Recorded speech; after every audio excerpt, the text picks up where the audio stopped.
If I had the power to write the 28th Amendment to the Constitution, it would be an amendment requiring that anytime Congress wants to spend more than it takes in any given year, anytime it wants to raise the debt limit or raise taxes or spend more than 18% of gross domestic product, it would have to approve such a move by a supermajority in both houses of Congress.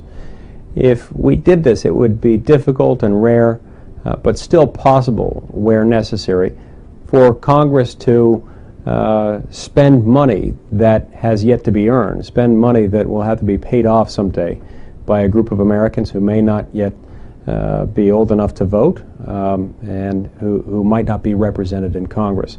I think this is an important step, and a particularly important one to take when we're living at a time when our national government has acquired a staggering debt of nearly $16 trillion, debt that we're adding to at a rate well in excess of $1 trillion a year.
Other stakeholders who take part include suppliers, employers, creditors, customers, and the community at large.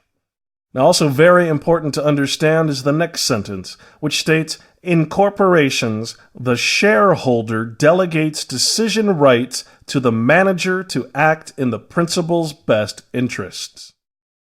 Now let's take a look at the definition of a corporation.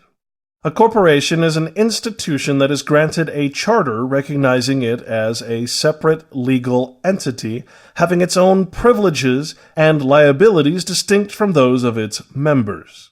There are many different forms of corporations, most of which are used to conduct business. And for corporate government, business is booming. The word corporation once again derives from corpus, the Latin word for body or a body of people. One type of corporation is called a mutual benefit corporation. A mutual benefit corporation is a corporation formed in the United States solely for the benefit of its members. An example of a mutual benefit corporation is a golf club. Individuals pay to join the club, memberships may be bought and sold, and any property owned by the club is distributed to its members if the club dissolves. The club can decide in its corporate bylaws how many members to have and who can be a member. Corporations can be called clubs, organizations, associations, municipalities, etc., etc. Generally, while it is a non-profit corporation, a mutual benefit corporation is not a charity. If there is a dispute as to how a mutual benefit non-profit corporation is being operated, it is up to the members to resolve the dispute since the corporation exists to solely serve the needs of its membership and not the general public.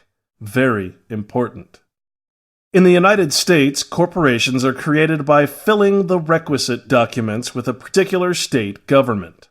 The process is called incorporation, referring to the abstract concept of clothing the entity with a veil of artificial personhood, embodying or corporating it, corpus being the Latin word for body. Only certain corporations, including banks, are chartered. Once incorporated, the corporation has artificial personhood everywhere it may operate, until such time as the corporation may be dissolved.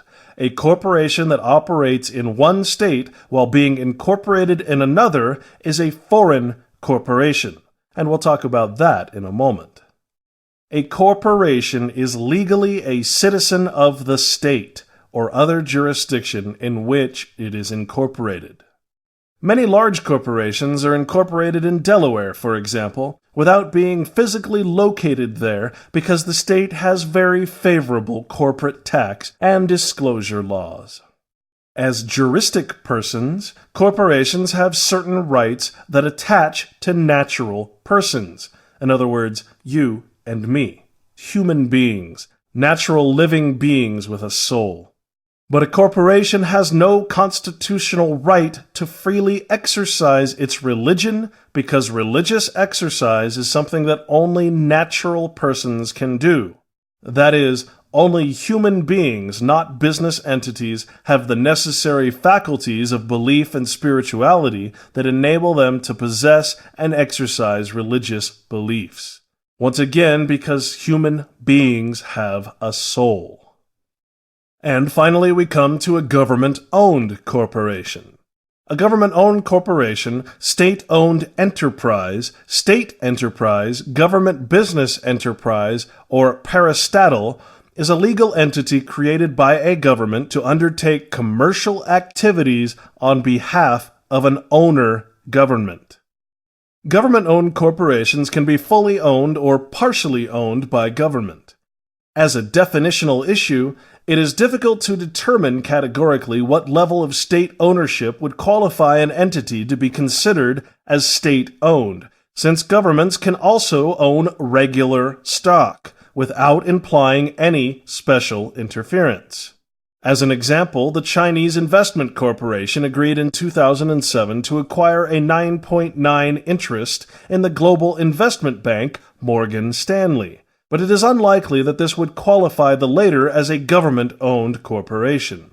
Government-owned or state-run enterprises are often the result of corporatization, a process in which government agencies and departments are reorganized as semi-autonomous corporate entities, sometimes with partial shares listed on stock exchanges. We have before us the opportunity to forge for ourselves and for future generations a new world order, a world where the rule of law, not the law of the jungle, governs the conduct of nations. When we are successful, and we will be, we have a real chance at this new world order, an order in which a credible United Nations can use its peacekeeping role to fulfill the promise and vision of the UN's founders.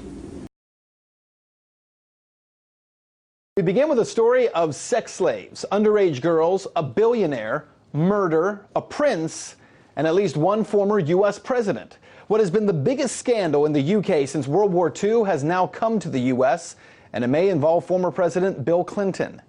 The story surrounds this man, billionaire Jeffrey Epstein, who served time in 2008 for soliciting prostitution. That charge came as part of a plea deal. It all began in 2005 when Epstein was investigated after a woman reported that he paid her 14-year-old daughter $300 for sex. And since that initial claim, there have been more than 40 women who have come forward with claims that Epstein is a sexual predator and that he not only abused them, but shared them with famous and powerful friends. Well, flash forward to today, and a lawsuit is underway in Palm Beach, Florida. In that lawsuit, multiple mentions of former President Bill Clinton, who reportedly took multiple trips to Epstein's private island. You see it here. It's called Little St. James. It all happened between 2002 and 2005. Now, according to testimony in the lawsuit, at least one woman on that compound was there unwillingly. She is referred to as Jane Doe 102. She was forced to live as one of Epstein's underage sex slaves for years and was forced to have sex with politicians, businessmen, royalty, people working in academics, etc.